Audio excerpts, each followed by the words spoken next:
सभी को नमस्कार। ये है जून महीने की अंतर्राष्ट्रीय क्रोनोलॉजी का प्रादेशिक परिदृश्य। तो चलिए स्टार्ट करते हैं वीडियो को।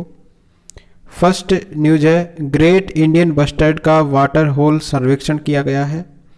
तो गोडावण जिसको बोलते हैं ग्रेट इंडियन बस्टर्ड, इसका वार्षिक जल सर्वेक्षण किया गया है और ये जैसलमेर में किया गया है 23 और 24 मई 2024 को। इस वाटर होल सर्वे में गोडावण की संख्या कितनी पाई गई है? 64 गोडावण है। ठीक है। सर्वेक्षण के दौरान 21 ग्रेट इंडियन बस्टर्ड को रामदेवरा क्षेत्र में गिना गया है और 43 को जैसलमेर के सिपला, सुदासरी, गाजई माता, जमरा, चौहानी और बरना क्षेत्रों में देखा गया है। तो गोडावणों की संख्या कितनी है? 64 है। और ये सर्वेक्षण किया है वाटर होल सर्वेक्षण के अनुसार है ये। ठीक है। विगत वर्ष 2022 की जनगणना में 42 गोडावण पक्षियों की गिनती वाटर होल तकनीक से की गई थी। ठीक है। तो वाटर होल क्या है? एक टेक्नोलॉजी है, इसके द्वारा गोडावणों की संख्या पता की गई है। तो पहले 22 की जनगणना के अनुसार थे 42 और ये पक्षी अब है 64। सर्वे में 1000 से अधिक चिंकारा है, 30 रेगिस्तानी बिल्लियां हैं, 150 लोमड़ियां हैं और 100 से अधिक गिद्धों की भी गिनती की गई है। तो ये वाटर होल तकनीक से की गई है गणना। 64 गिद्ध है। कहाँ पर? राजस्थान में। राजस्थान का राज्य पक्षी है ग्रेट इंडियन बस्टर्ड। एक अत्यधिक संकटग्रस्त प्रजाति है जिसे भारतीय वन्यजीव संरक्षण अधिनियम 1972 की अनुसूची 1 में रखा गया है। तो इसको अनुसूची 1 में हमारे जो भारतीय वन्यजीव संरक्षण अधिनियम है 1972, इसकी फर्स्ट अनुसूची के अंदर इसको रखा गया है। यह पक्षी प्रवासी प्रजातियों पर convention on migratory species CMS की अनुसूची 1 में भी है और अन्य वन्यजीव जंतुओं और वनस्पतियों की लुप्तप्राय प्रजातियों के अंतर्राष्ट्रीय व्यापार पर कन्वेंशन यानी कि convention on international trade in endangered species of wild फोना एंड फ्लोरा, जिसको बोलते हैं CITES के परिशिष्ट 1 में भी सूचीबद्ध है। तो ठीक है, ये याद रखिए, CITES में भी शामिल है, CMS में भी शामिल है और भारतीय वन्यजीव संरक्षण अधिनियम 1972 की अनुसूची में भी शामिल है ये। वर्ष 2019 में केंद्रीय पर्यावरण, वन एवं जलवायु परिवर्तन मंत्रालय, राजस्थान वन विभाग RFD और भारतीय वन्यजीव संस्थान ने गोडावण की संख्या बढ़ाने के लिए जैसलमेर के सम के अंदर प्रजनन केंद्र की स्थापना की थी। तो ये भी इम्पोर्टेंट है।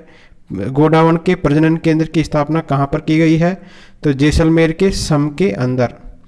जैसलमेर के सुदासरी और रामदेवरा में भी प्रजनन केंद्रों का निर्माण किया गया है। तो जैसलमेर का तो एक तो है सम प्रजनन केंद्र, इसके अलावा सुदासरी है और रामदेवरा है। केंद्रीय वन्यजीव मंत्रालय के भारतीय वन्यजीव संस्थान के अनुसार अगस्त 2023 तक भारत में 150 ग्रेट इंडियन बस्टर्ड थे। कितने थे? अगस्त 2023 तक इंडिया की बात करें तो 150 ग्रेट इंडियन बस्टर्ड थे। इनमें से 128 पक्षियों की बात करें तो ये राजस्थान के अंदर थे। 2023 की गणना की बात हो रही है। इंडिया में है 150, राजस्थान में है 128 पक्षी। शेष जो है इसके अलावा है गुजरात के अंदर, महाराष्ट्र में, आंध्र प्रदेश और कर्नाटक राज्यों में थे। बाल विवाह रोकने के लिए सरपंच जिम्मेदार है। राजस्थान के उच्च न्यायालय ने कहा है कि बाल विवाह को रोकने के लिए कौन जिम्मेदार रहेगा? सरपंच जिम्मेदार रहेगा। तो उच्च न्यायालय ने कहा कि जो है ग्राम प्रधान और पंचायत सदस्यों को इसके लिए जिम्मेदार ठहराया जाएगा यदि किसी ग्राम के अंदर बाल विवाह होता है। अर्थात जिस गांव में अगर बाल विवाह होता है तो सरपंच और पंचायत सदस्यों को जिम्मेदार माना जाएगा। और ये एक PIL दायर की गई थी। तो इसके बाद में 2 मई 2024 को ये उच्च न्यायालय ने कहा है, अपना आदेश दिया है कि यदि सरपंच और पंच लापरवाही बरतते हैं तो बाल विवाह को रोकने में विफल रहते हैं यदि तो उन्हें बाल विवाह निषेध अधिनियम 2006 की धारा 11 के तहत जिम्मेदार ठहराया जाएगा। तो ये धारा है 11, इसके तहत उन्हीं को जिम्मेदार ठहराया जाएगा। किसको? सरपंच और पंच को। राजस्थान पंचायती राज नियम 1996 के अनुसार बाल विवाह को प्रतिबंधित करने का कर्तव्य सरपंच पर डाला गया है। ठीक है, ये नियम है, इसके अनुसार किसकी जिम्मेदारी बनती है? सरपंच की जिम्मेदारी बनती है बाल विवाह को रोकने की। बाल विवाह निषेध अधिनियम 2006 के अंदर लड़कियों के लिए विवाह की न्यूनतम आयु कितनी है? 18 वर्ष की गई है। ठीक है, लड़कियों की आयु 18 वर्ष है, लड़कों की 21 वर्ष न्यूनतम आयु है। ये किसके अनुसार है? बाल विवाह निषेध अधिनियम 2006 के अनुसार है। राष्ट्रीय परिवार स्वास्थ्य संरक्षण की रिपोर्ट के अनुसार राजस्थान में 19 वर्ष की लड़कियों में 3.7% या तो मां बन चुकी होती है या फिर वे गर्भवती होती है। तो 3.7% जो है ये लड़कियां हैं, ये 19 वर्ष की उम्र में ही या तो लड़की या तो गर्भवती बन जाती है या मां बन जाती है। ठीक है, 20 से 24 वर्ष की महिलाओं में 25.4% लड़कियों की शादी 18 वर्ष से पहले ही हो जाती है। राजस्थान के शहरी क्षेत्र में ये प्रतिशत 15.1 है और ग्रामीण इलाकों की बात करें तो वहाँ 28.3% है जिनकी शादी 18 से पहले हो जाती है। ठीक है, अगला है चिकित्सा विभाग शुरू करेगा हरि वन वृक्षारोपण अभियान। कौन सा विभाग करेगा ये? चिकित्सा विभाग। तो ध्यान रखिए, वृक्षों का रोपण कौन करेगा? चिकित्सा विभाग, हरि वन वृक्षारोपण अभियान। राजस्थान के चिकित्सा एवं स्वास्थ्य विभाग के द्वारा प्रदेश के समस्त चिकित्सा संस्थानों के अंदर पर्यावरण संरक्षण एवं हरियाली में वृद्धि की दृष्टि से हरि वन वृक्षारोपण अभियान 1 से लेकर 31 जुलाई 2024 को चलाया जाएगा। कब से कब तक? जुलाई के अंदर चलाया जाएगा। हरि वन वृक्षारोपण अभियान किसके द्वारा चलाया जाएगा? चिकित्सा विभाग के द्वारा। मतलब इसके अंदर करीब 1 लाख पौधे लगाए जाएंगे। इसके अंदर पौधरोपण के बाद 5 वर्ष तक रखरखाव, पानी और सुरक्षा की जिम्मेदारी भी संबंधित संस्था जो होगी उसकी होगी। 1 अगस्त और 21 नवंबर 2024 और 3 फरवरी 2025 को पौधों की प्रगति से निदेशालय को अवगत कराना पड़ेगा। अभियान के सफल क्रियान्वयन के लिए 11 चिकित्सा संस्थानों के हरिवन मित्र को राज्य स्तर पर सम्मानित किया जाएगा। तो किसके द्वारा ये पहल शुरू की गई है? चिकित्सा विभाग के द्वारा। नेक्स्ट, प्रदेश में मिले 20,353 इलेक्ट्रॉनिकली पोस्टल बैलेट। ठीक है, तो 60,353 इलेक्ट्रॉनिकली पोस्टल बैलेट मिले हैं प्रदेश के अंदर। लोकसभा आम चुनाव 2024 के तहत प्रदेश में 25 लोकसभा क्षेत्रों के लिए कुल 60,353 सेवा मतदाताओं ने इलेक्ट्रॉनिकली पोस्टल बैलेट प्राप्त किए हैं। वस्तुतः निर्वाचन आयोग के द्वारा लोकसभा आम चुनाव 2024 के लिए 1,40,907 सेवा मतदाताओं को इलेक्ट्रॉनिकली पोस्टल बैलेट जारी किए गए थे।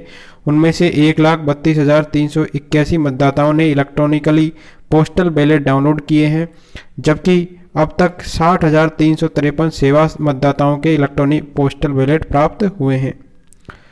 तो मुख्य निर्वाचन अधिकारी है प्रवीण गुप्ता के द्वारा प्रदत्त जानकारी के अनुसार झुंझुनू लोकसभा क्षेत्र में सबसे ज़्यादा है, इसके बाद में सीकर में है, इसके बाद में अलवर में है। तो ये इलेक्ट्रॉनिकली पोस्टल बैलेट प्राप्त हुए हैं निर्वाचन विभाग को। कितने हुए हैं? 60,353। सबसे ज़्यादा कहाँ से हुए हैं? ये हुए हैं सबसे ज़्यादा सीकर से। ये क्या होता है? ईटीपीबीएस यानी इलेक्ट्रॉनिकली रूप से प्रक्षेपित postal ballot system. Electronically transmitted postal ballot system क्या है? ये सेवा मतदाताओं को इलेक्ट्रॉनिक साधनों से प्रेषित किया जाता है। ये इलेक्ट्रॉनिक माध्यम से यह मतदाताओं को अपने वरीय स्थान जो उनके मूल रूप से आवंटित मतदाता निर्वाचन क्षेत्र के बाहर स्थित होता है उससे इलेक्ट्रॉनिक रूप से प्राप्त पोस्टल बैलेट फार्म पर अपना वोट देने में समर्थ बनाता है। तो जो कर्मचारी वगैरह होते हैं बाहर अपने मतदाता क्षेत्र से बाहर रहते हैं उनके लिए ये है ताकि वो अपना वोट डाल सके।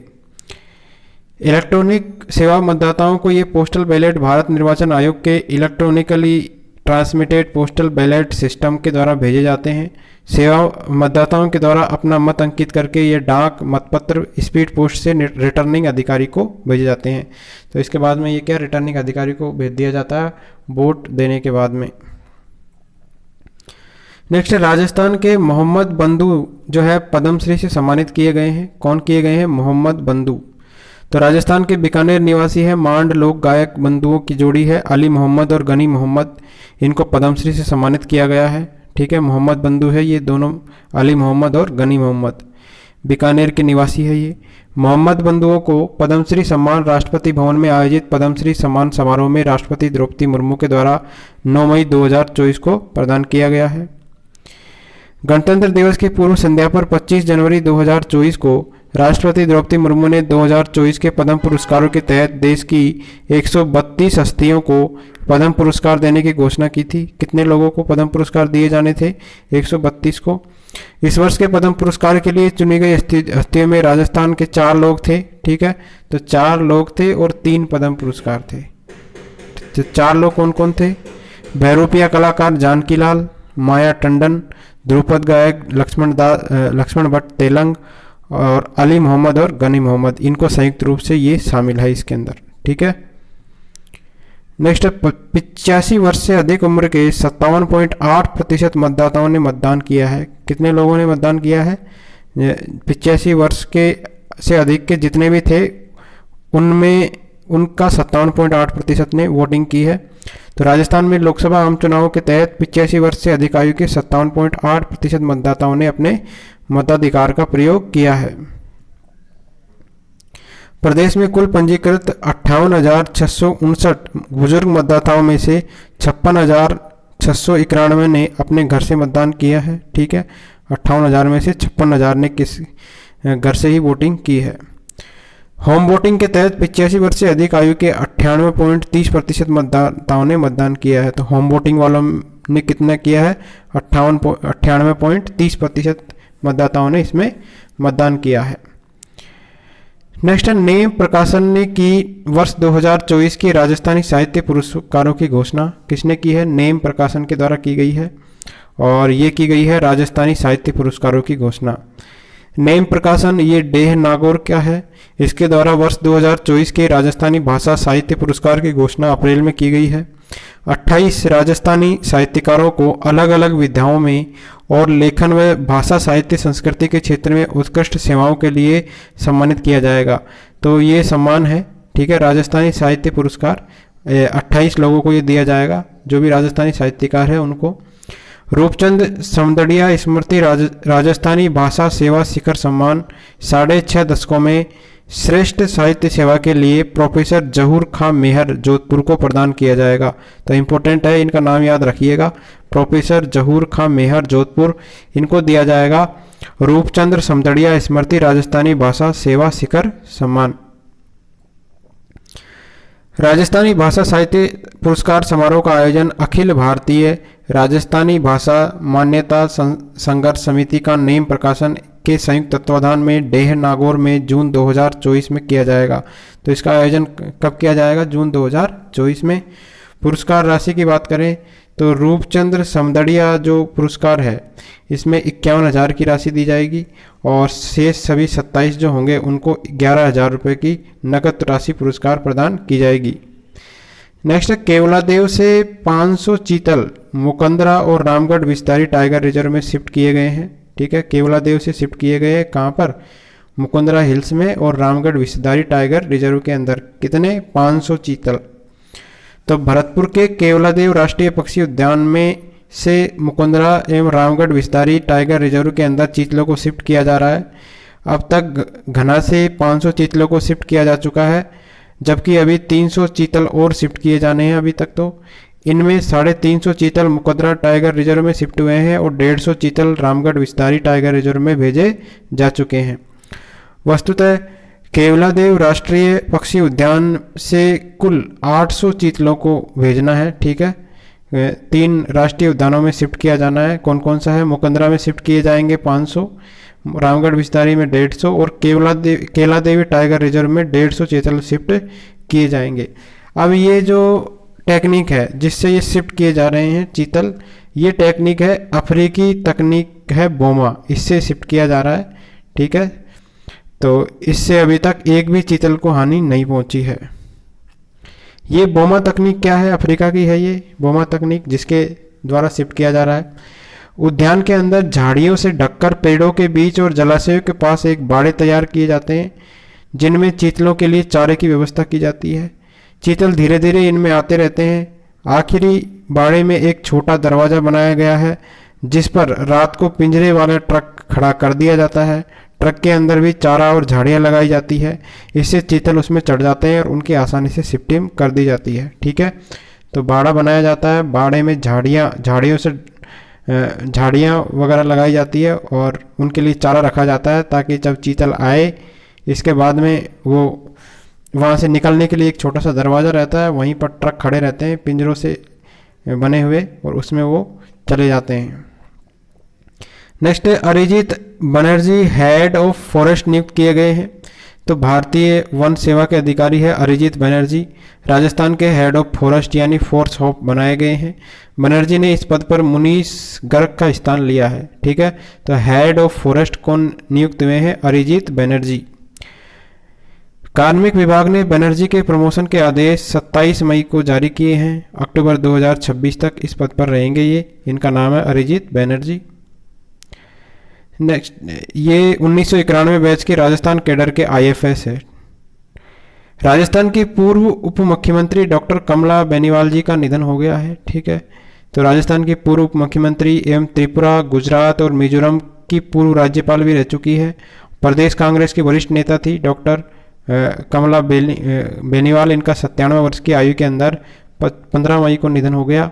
डॉक्टर कमला बेनीवाल का जन्म हुआ था 12 जनवरी 1927 को झुंझुनू जिले के गोरीर गांव के किसान परिवार में हुआ था। उन्होंने 11 वर्ष की आयु में भारत छोड़ो आंदोलन में भाग लिया था। तो राजस्थान की उप मुख्यमंत्री है डॉक्टर कमला बेनीवाल जी। इनका निधन हो गया।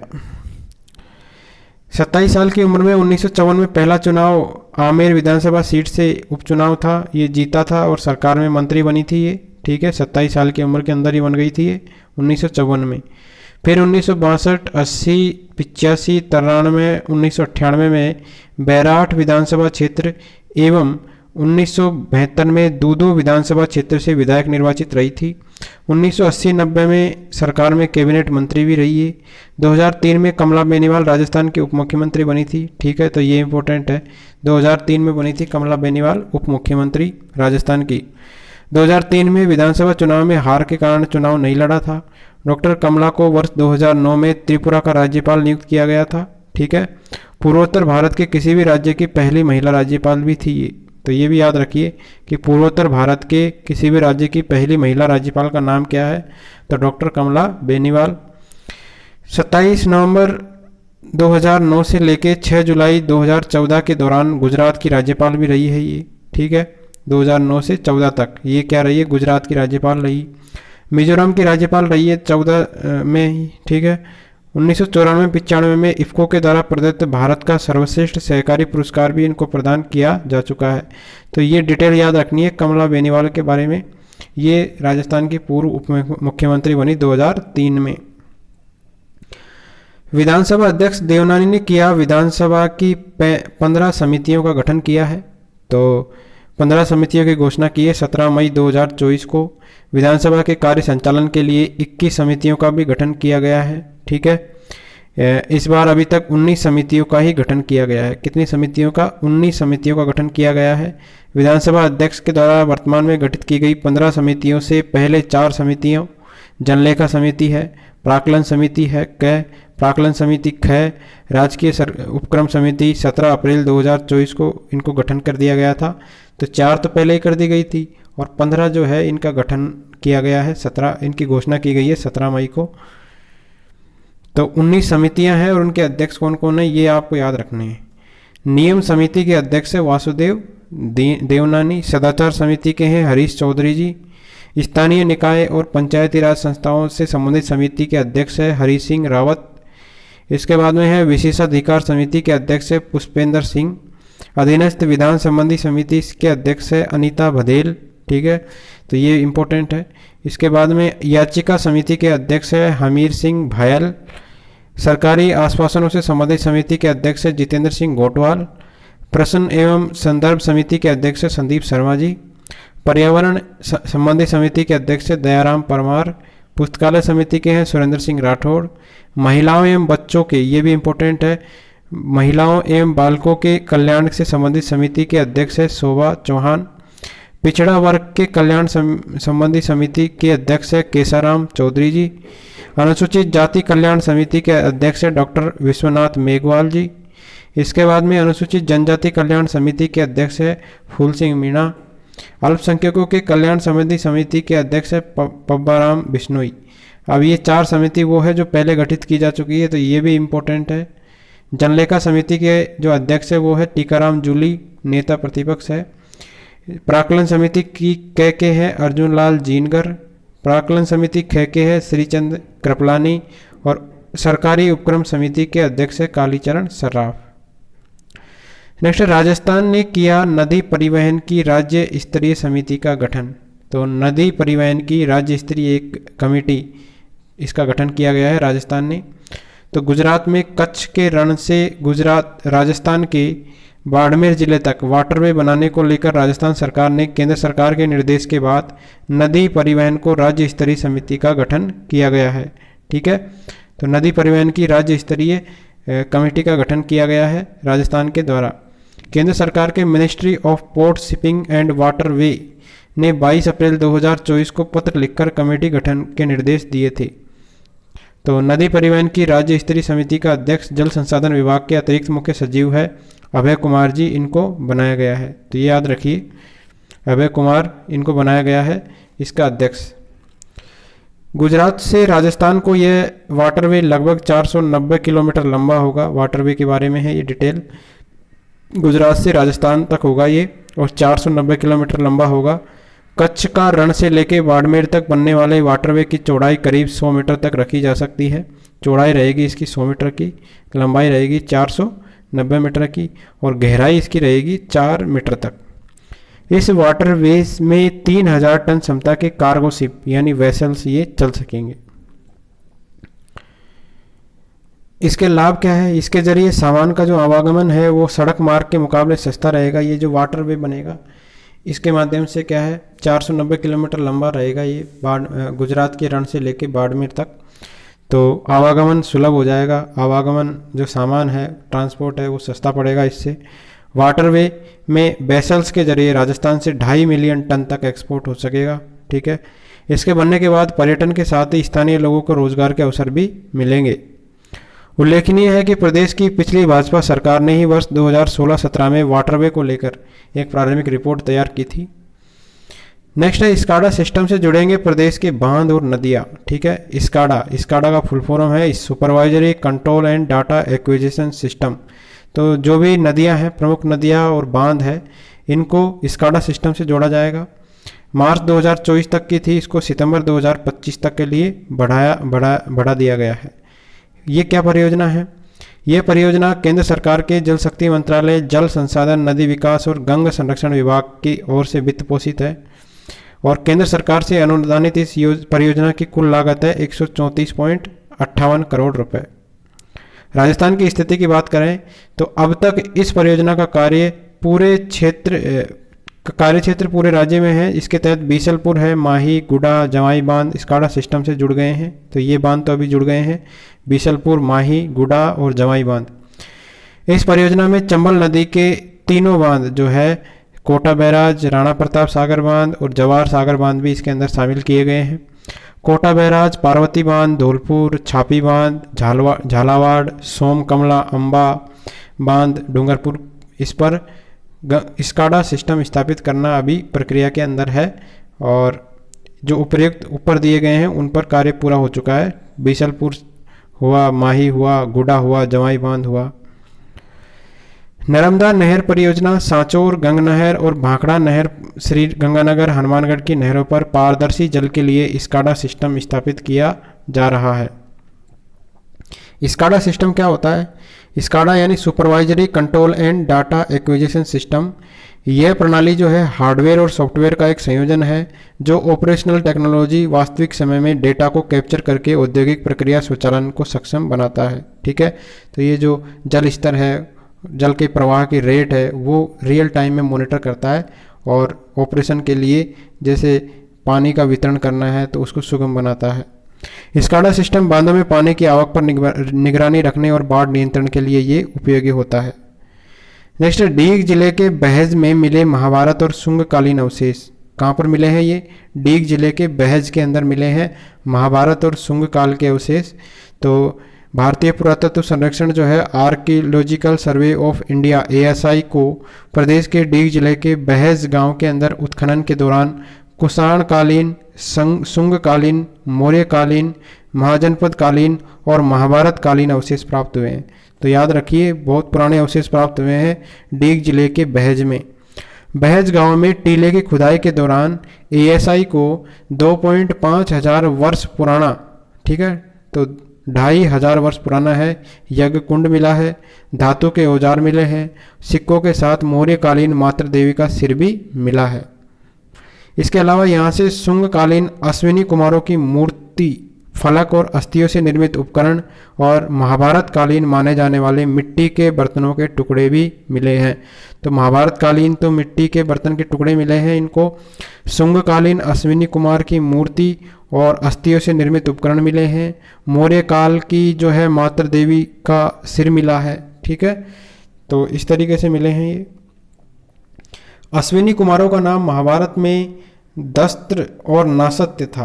महाभारत में क्या था? दस्त्र और नासत्य था। अश्विनी कुमारों को नकुल और सहदेव का मानस पिता मानते हैं। अश्विनी कुमारों को आयुर्वेद का जनक भी माना जाता है। भारत में अब तक 700 ईसा पूर्व अश्विनी कुमारों के प्रमाण नहीं मिले हैं। पहली बार है जब बहज गांव में 200 ईसा पूर्व का यह प्रमाण मिला है। तो पहली बार जो है अश्विनी कुमारों का प्रमाण मिला है। कहाँ पर? डीग के बहज के अंदर। पुरातत्व विभाग के द्वारा किए गए शोध में सामने आए तथ्यों में बहज गांव का प्राचीन कालीन नाम बजनगर होने की भी संभावना व्यक्त की गई है। हो सकता है ये पहले इसका नाम हो बजनगर। स्कंद पुराण के पूर्व में भरतपुर जिले का हिस्सा रहे डीग, इसको दीर्घ और दीर्घपुर बताया जा रहा है, ठीक है। इससे पहले भी भरतपुर के नोह इलाके में खुदाई के दौरान चित्रित धूसर मात्र मृदभांड संस्कृति के अवशेष मिल चुके हैं। इससे पहले भी यहाँ तांबे ढले सिक्के हैं, मिट्टी की मूर्तियाँ हैं, पत्थर और मिट्टी के मनके हैं, तांबे की चूड़ियाँ हैं, वलय, चक्की और चूल्हे मिले थे यहाँ पर। नोह इलाके के अंदर मिले थे ये। नोह क्षेत्र शुंग कुषाण युग की कला का प्रतिनिधित्व करता है। यहाँ से शुंग युग की कई यक्ष यक्षिणों की मूर्तियाँ भी मिल चुकी है। तो शुंग युग के तो पहले ही प्रमाण मिल चुके हैं नोह के अंदर, और अभी बहज के अंदर डीग का जो है बहज, वहाँ पर मिले हैं महाभारत कालीन, इसके बारे में शुंग कालीन, मौर्य कालीन अवशेष। नेक्स्ट जयपुर में स्थापित की जाएगी फोरेंसिक यूनिवर्सिटी।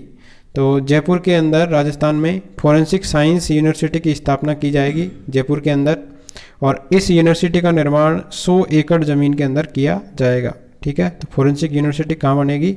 ये बनेगी जयपुर के अंदर 100 एकड़ क्षेत्र के अंदर। नेक्स्ट है मोहनलाल सुखाड़िया विश्वविद्यालय को मिला है कुलाधिपति अवार्ड। कौन से विश्वविद्यालय को? मोहनलाल सुखाड़िया विश्वविद्यालय को कौन सा अवार्ड मिला है? कुलाधिपति अवार्ड। तो उदयपुर का है ये मोहनलाल सुखाड़िया विश्वविद्यालय। इसको 2021-22 के सर्वश्रेष्ठ विश्वविद्यालय के रूप में कुलाधिपति पुरस्कार प्रदान किया गया है। पुरस्कार स्वरूप प्रदत्त प्रमाण पत्र और ट्रॉफी वर्तमान कुलपति है प्रोफेसर डॉक्टर सुनीता मिश्रा ने ग्रहण की है। तो उदयपुर के जो मोहनलाल सुखाड़िया यूनिवर्सिटी है उसकी प्रोफेसर है, वर्तमान कुलपति है, कौन है? Professor doctor Sunita Mishra. और 2021-22 में थे professor America Singh. Next great Indian travel बाजार GITB 2024 का ये 13वां संस्करण था। इसका आयोजन किया गया 5 से 7 मई 2024 को। कहाँ पर किया गया? सीतापुरा जयपुर के नोवोटेल कन्वेंशन सेंटर के अंदर। इसका आयोजक कौन था? इसका आयोजक था पर्यटन विभाग, ठीक है। तो ग्रेट इंडियन ट्रैवल बाजार का आयोजक कौन है? पर्यटन विभाग राजस्थान सरकार, पर्यटन मंत्रालय भारत सरकार और federation of India chambers end of commerce and industry यानी फिक्की। तो ये बाजार लगा है सीतापुरा के अंदर। इस आयोजन को hotel and restaurant association of Rajasthan, ये जो HRAR Indian heritage hotels association और Rajasthan association of the operators जैसे प्रतिष्ठित राष्ट्रीय और क्षेत्रीय एसोसिएशन का सहयोग प्राप्त था, और ये जयपुर के अंदर आयोजित किया गया है। 3 दिवसीय था। GITB का ये 13वां संस्करण था, ठीक है। इस दौरान वेड इन इंडिया एक्सपो का आयोजन भी जल महल पैलेस के अंदर किया गया है। इस मेगा इवेंट के अंदर 52 देशों के कुल 242 प्रमुख इनबाउंड फॉरेन टूर ऑपरेटर्स जो है फॉरेन बायर्स के रूप में शामिल हुए हैं। तो 242 प्रमुख इनबाउंड फॉरेन टूर ऑपरेटर्स इसके अंदर शामिल हुए हैं 52 देशों के। नेक्स्ट है राष्ट्रीय सहकार मसाला मेला 2024 जवाहर कला केंद्र जयपुर के अंदर आयोजित किया गया 19 से 28 मई 2024 को। इसके आयोजक थे सहकारिता विभाग और राजस्थान राज्य सहकारी उपभोक्ता मंच। ठीक है, राष्ट्रीय सहकार मसाला मेला 10 दिवसीय राष्ट्रीय सहकार मसाला मेले में 119 स्टॉल पर गुणवत्तापूर्ण मसाले उपलब्ध करवाए गए थे। मेले के अंदर तमिलनाडु, उत्तराखंड हुआ, केरल हुआ, इसके बाद में पंजाब और बिहार है। इसकी सहकारी संस्थाओं सहित अन्य सहकारी संस्थाओं ने भाग लिया है इसके अंदर। नेक्स्ट है इंटीग्रेटेड हेल्थ मैनेजमेंट सिस्टम 2.0। तो प्रदेश के अंदर स्वास्थ्य सेवाओं के सुदृढ़ीकरण और चिकित्सा तंत्र को पूरी तरह ऑनलाइन करने के लिए इंटीग्रेटेड हेल्थ मैनेजमेंट सिस्टम लागू किया जाएगा। ठीक है, 2.0 वर्जन है ये। इसमें क्या क्या सुविधाएं मिलेगी? इस सिस्टम के तहत इलेक्ट्रॉनिक हेल्थ कार्ड है, रिकॉर्ड है, इसके बाद में डिजी हेल्थ लॉकर है, मरीजों को कतारों से मुक्ति मिलेगी, यूनिफाइड डिजिटल सर्वे, केपीआई आधारित डैशबोर्ड बनेगा, स्वास्थ्य संबंधी लाइसेंस और एनओसी आदि के लिए single window system, tele ICU, geo tagging आधारित चिकित्सालय का मैप जैसी सुविधाएं उपलब्ध करवाई जाएगी। ये सिस्टम लागू होने से अधिकतर जो स्वास्थ्य सेवाएं ऑनलाइन हो जाएगी और मरीजों को उपचार लेने में आसानी रहेगी। तो इंटीग्रेटेड हेल्थ मैनेजमेंट सिस्टम 2.0 लागू किया जाएगा राजस्थान में। नेक्स्ट है डेल्फिक काउंसिल ऑफ राजस्थान। तो कला और संस्कृति को बढ़ावा देने के लिए प्रदेश भर में 4 और डेल्फिक क्लब बनाए जाएंगे, जिसके लिए डेल्फिक काउंसिल ऑफ राजस्थान और 4 विद्यालयों के बीच 3 मई 2024 को एमओयू पर साइन हुए हैं। तो 6 डॉल्फिन कलाओं, शास्त्रीय संगीत हुआ, भारतीय फिल्म संगीत है, लोकप्रिय संगीत है, शास्त्रीय नृत्य है, लोक नृत्य है, समकालीन नृत्य है, फोटोग्राफी के प्रति युवाओं की भागीदारी को बढ़ाना है इसका उद्देश्य।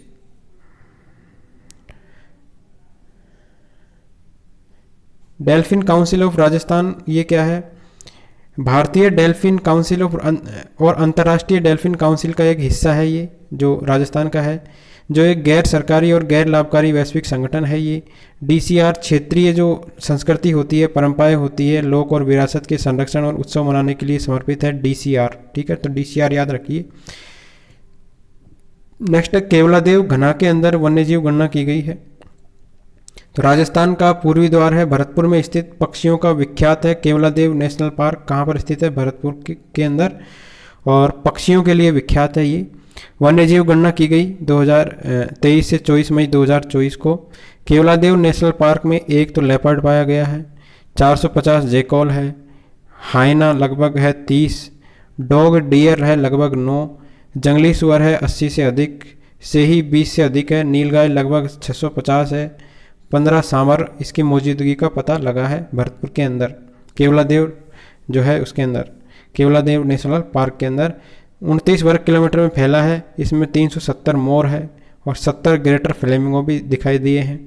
इस बार वाटर होल पद्धति के साथ साथ 50 ट्रैप कैमरों से भी वन्य जीवों की गणना की गई है। तो एक तो हमने ऊपर पढ़ा था वाटर होल तकनीक, और एक ये है ट्रैप कैमरों की मदद से भी गणना की जाती है। नेक्स्ट है नादिर खान और यश मार्कड़ी। 9वीं इंटरनेशनल जूनियर कराटे चैंपियनशिप का आयोजन किया गया नेपाल की राजधानी काठमांडू में 18 मई को। इस चैंपियनशिप में उदयपुर के हैं ये नादिर खान, इन्होंने कांस्य पदक जीता, और यश मारवाड़ी ने बेस्ट फाइटर अवार्ड हासिल किया। जयपुर के रजत राजभर ने इंटरनेशनल कराटे चैंपियनशिप में कांस्य पदक जीता। तो ये याद रखें कि नादिर शाह का संबंध है कराटे से, यश मारवाड़ी का संबंध कराटे से, रजत राजभर का संबंध कराटे से, ठीक है। और नादिर खान कहाँ के हैं? ये उदयपुर के हैं। नेक्स्ट बागिन अम्बी, इसका निधन हो गया। लगभग 8 वर्ष तक माचिया सफारी पार्क की शान रही है ये। अम्बी का उर्फ अम्बी टी2 का 20 मई को अज्ञात कारणों से निधन हो गया, और माचिया में टाइगर का कुनबा बढ़ाने के उद्देश्य से इस बागिन अम्बी और बाघ T1 के जोड़े को कानपुर जू से लाया गया था, जिसमें से अम्बी का निधन हो गया। तो एग्जाम में आ सकता है कि अम्बी क्या है? तो अम्बी है एक बागिन। नेक्स्ट है कारोली। राजस्थान में उद्योगों को प्रोत्साहित करने के क्रम में भिवाड़ी के करौली में ऐसा कॉमन फैसिलिटी सेंटर बनाया जा रहा है जहां इलेक्ट्रॉनिक्स के लिए लगभग सारी सुविधाएं एक ही जगह मिल सकेगी। तो करौली के अंदर बन रहा है एक ऐसा सेंटर बनेगा जहां पर इलेक्ट्रॉनिक्स की जो है सारी वस्तु सुविधाएं मिल सकेगी। 7 करोड़ से बन रहा है ये CFC यानी कॉमन फैसिलिटी सेंटर, अपनी तरह का प्रदेश में पहला CFC होगा। ये कहाँ पर बन रहा है? भिवाड़ी के करौली के अंदर। चीन की तर्ज पर बनाया जा रहा है ये CFC 6000 वर्ग मीटर के अंदर विस्तृत होगा। इससे भिवाड़ी इलेक्ट्रॉनिक्स मैन्युफैक्चरिंग क्लस्टर की 20 से ज़्यादा इलेक्ट्रॉनिक उत्पाद कंपनियों और स्टार्टअप को सपोर्ट मिलेगा। तो इलेक्ट्रॉनिक्स का जो उत्पादन करती है कंपनियां, ठीक है, और स्टार्टअप्स है, उनको सपोर्ट मिलेगा इसके द्वारा। कहाँ पर बन रहा है ये करौली में बन रहा है, भिवाड़ी के करौली में। नेक्स्ट है मल्टी डिसिप्लिनरी रिसर्च यूनिट। तो प्रदेश की दूसरी मल्टी डिसिप्लिनरी रिसर्च यूनिट जो है पाली के अंदर खोली जाएगी। दूसरी कहाँ पर खोली जाएगी? मल्टी डिसिप्लिनरी रिसर्च यूनिट पाली के अंदर खोली जाएगी।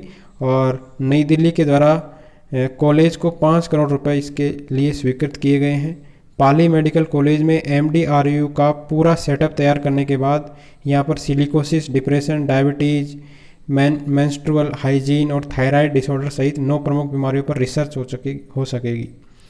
तो 6 मेडिकल कॉलेजों में मल्टी डिसिप्लिनरी रिसर्च यूनिट स्थापित करने के लिए मान्यता दी थी।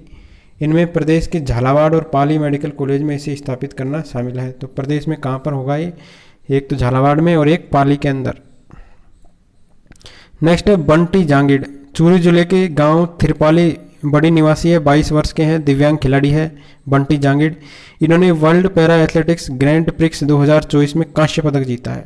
तो बंटी जांगिड़ चूरू के हैं, दिव्यांग प्लेयर है और world para athletics grand prix 2024 में इन्होंने कांस्य पदक जीता है। मोरक्को में 26 से 28 अप्रैल 2024 को आयोजित हुई प्रतियोगिता, उसमें 143 सेंटीमीटर ऊंची कूद लगाकर देश के लिए ये कांस्य पदक जीता है। तो ऊंची कूद में इन्होंने कांस्य पदक जीता है, दिव्यांग प्लेयर है, चूरू के हैं। नेक्स्ट है गर्वित गुप्ता जी।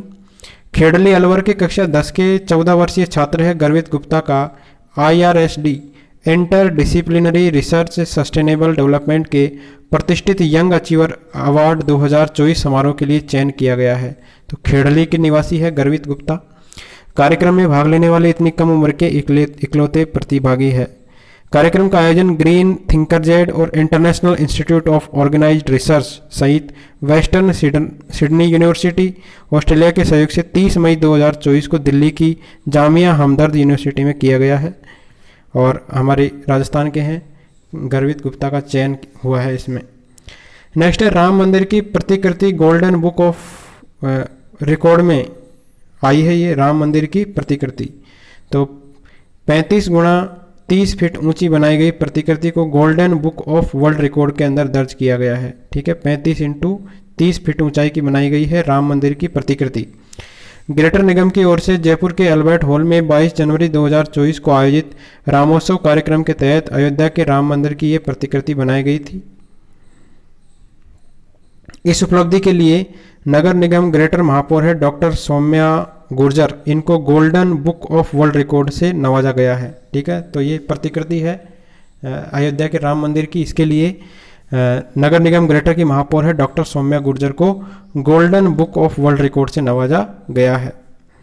तो नगर निगम ग्रेटर ने इससे पहले 2 से 4 मार्च 2024 को शक्ति बंधन कार्यक्रम में एक चिट्ठी मोदी जी के नाम की स्टॉल पर महिलाओं के द्वारा लिखी गई 50,000 से अधिक चिट्ठियों के कीर्तिमान के लिए golden book of world record में नाम दर्ज करवाया था नगर निगम ग्रेटर ने। इस बार नगर निगम ग्रेटर ने प्रतिकृति के मामले में जो है ये अवार्ड प्राप्त किया है। तो ये थे राजस्थान के current affairs. Thank you friends.